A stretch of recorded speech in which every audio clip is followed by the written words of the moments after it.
Hello everyone, Justin Davids here from Scalp Culture. In this video we'll discuss why some scalp micropigmentation treatments go terribly wrong and why some clients end up with what we call a botched job. I was on my travels a few weeks ago and I walked past a guy that had what I can only describe as a Lego head. His head was solid black and his hairline looked like it had been painted on, and I thought to myself, I'll do a video to educate people as to why this happens, how it happens, and help you to avoid this from happening to you. There are multiple reasons why a scalp micropigmentation treatment can go wrong, and believe it or not, there are times when the artist and the client are equally to blame. So let's get into the reasons why some scalp micropigmentation treatments can go terribly wrong. One reason is that the clinic or the artist that is performing your treatment has little experience in performing the treatments, or at times might not even be trained in performing the treatments whatsoever. Unfortunately, just like the tattooing industry, the scalp micropigmentation industry is unregulated, meaning that anybody can claim to be an SMP artist,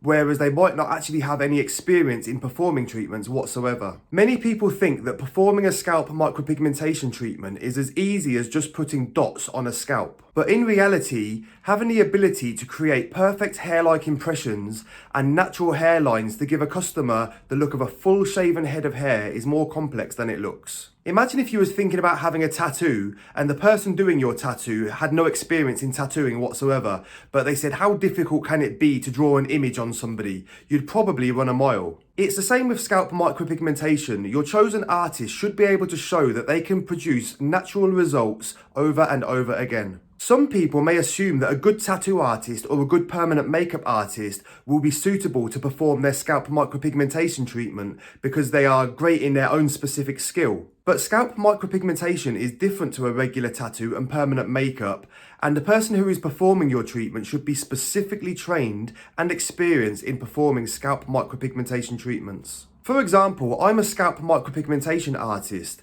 and some of my friends who know what I do have asked me if I can perform a regular tattoo for them, and I've had to refuse from doing that because it's simply not my area of expertise. My area of expertise is scalp micropigmentation, and that's what I do best, so that's what I stick to. So how can you avoid untrained or unskilled so-called SMP artists? Firstly, you must do lots and lots of research on your preferred SMP provider. You're essentially putting your scalp, a prominent area of your face and head, in the hands of somebody who is performing a permanent procedure on it. If it goes wrong, the only way to remove SMP is by laser, which is a lengthy, painful process and will come at a cost to you. After months of laser removal, assuming that the laser clinic can remove all of the bad treatment, you're then back at square one, needing the scalp micropigmentation treatment to be performed correctly all over again.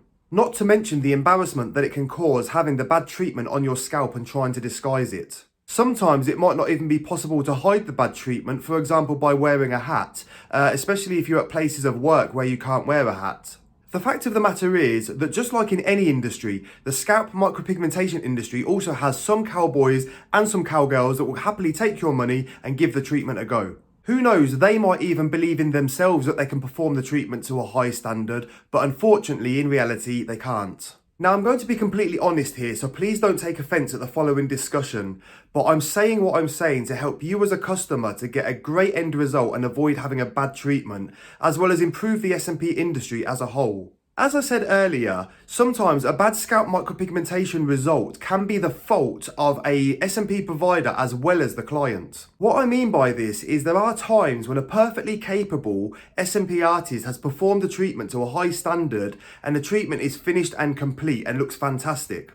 But the client continuously asks for the treatment to be made darker and darker when in actual fact it doesn't need to be made darker. The artist may at first refuse to add any more treatment to the already fantastic result, but then the client might demand for more treatment to be added and threaten to leave a bad review for the clinic if the artist doesn't add more treatment to it. In this type of scenario, if the artist finally gives in to try and make the customer happy and adds more to the treatment when it wasn't actually needed, the overall result might start looking too dark and oversaturated.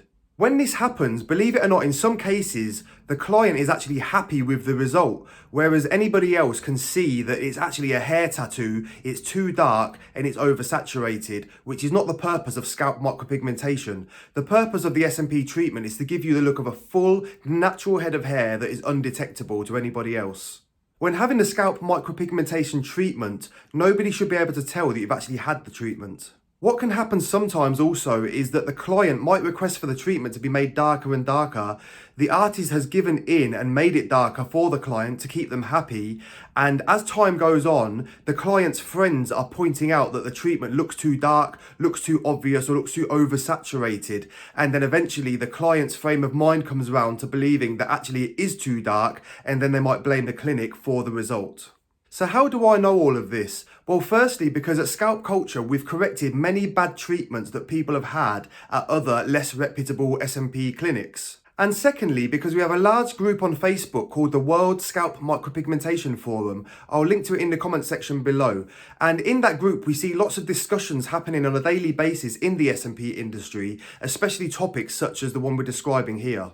Another way that clients can sometimes be at fault is by being too cheap. Yes, you heard me right. Have you ever heard the saying, you get what you pay for? Sometimes we have clients contact us, and when we provide a quote to them, they will say to us that they can get the treatment much cheaper elsewhere. When they tell us how much they've been quoted by the other SMP provider, we can immediately tell that they've been quoted by an inexperienced or even an untrained SMP artist. The reason for this is because we know that SMP artists who have got years of experience and the skills to produce super realistic results for their clients would ever charge such a little price for the treatment. Sometimes, even though the client has been quoted such a low price, they are still looking around for an even lower price. Now, this is quite concerning because it tells me that the client is actually putting the price of the treatment over the quality of the treatment. This as well is a recipe for disaster. We all like to save money, but when it comes to having a treatment performed on your scalp, which is going to permanently alter your appearance, going too cheap really is a gamble. At Scalp Culture, our pricing is very fair, especially with our years of experience as one of the longest running SMP clinics in the world. But it goes without saying that a less experienced SMP artist who may have a few months of experience is going to charge less than an SMP artist who has been doing it for 10 plus years. Everybody has to start somewhere, and less experienced artists will of course charge less for their treatments while they're still learning and building their portfolio.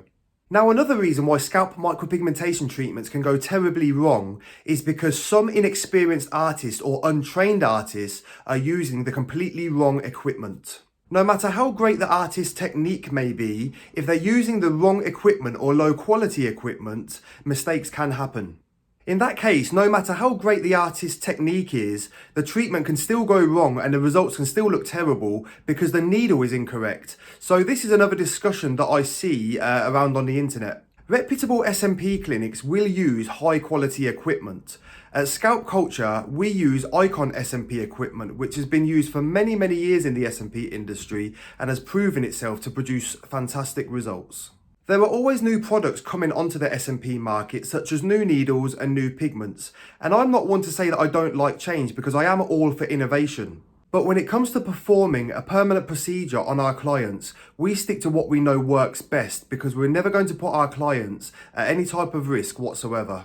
Another thing that I feel is important when it comes to getting a good SMP result is travelling to a SMP provider who is reputable and can produce good results, rather than opting for a provider who is closer to you but maybe less experienced. You only have to visit your SMP provider on 3 to 4 separate occasions, so it's well worth travelling to a reputable SMP provider, keeping in mind that this is a permanent procedure on your scalp. Nowadays, there are many great SMP artists out there, so you just need to do your research on your preferred SMP artist or clinic. Ensure that the SMP artist or clinic can produce results which you'd like to see on your own scalp, and check that they've got an extensive portfolio of work. Also check that your preferred SMP artist or clinic is showing you results and photos and images of their own work. Believe it or not, there are some shady SMP clinics out there that will pass off other people's work as being their own. If you do come across another SMP provider that is using another clinic's work and trying to pass it off as their own,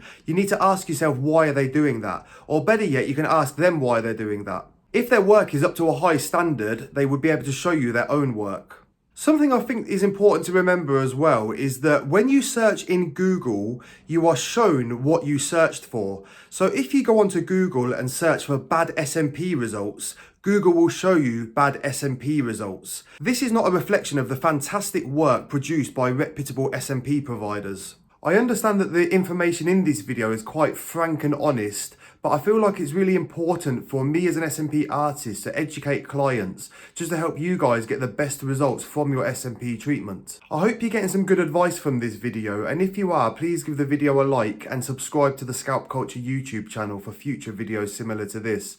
If you have any questions about scalp micropigmentation or scalp micropigmentation treatments that have gone wrong, drop them in the comment section below and I'll have a discussion with you about there to see if there's any way that I can help you or advise you further. I understand that the scalp micropigmentation treatment does come at a cost to get that initial treatment done, but as a permanent solution to hair loss, once you've got the treatment done, you can put hair loss behind you once and for all.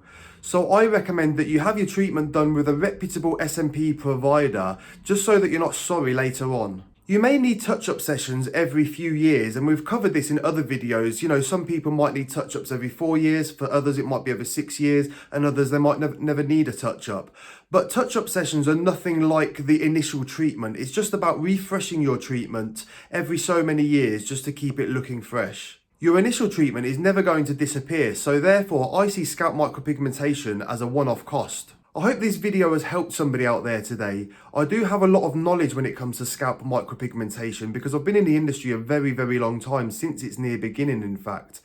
If you do have any questions about anything we've covered in this video today, just drop them in the comment section below and I'll be more than happy to advise you. And as I said, if you found this video useful, please be sure to give the video a thumbs up and subscribe to the Scalp Culture YouTube channel. For more information on scalp micropigmentation and scalp micropigmentation training, head over to the scalpculture.com website, who is a reputable SMP provider by the way, where you'll find lots of helpful advice. And until then, take care and I'll see you in the next video.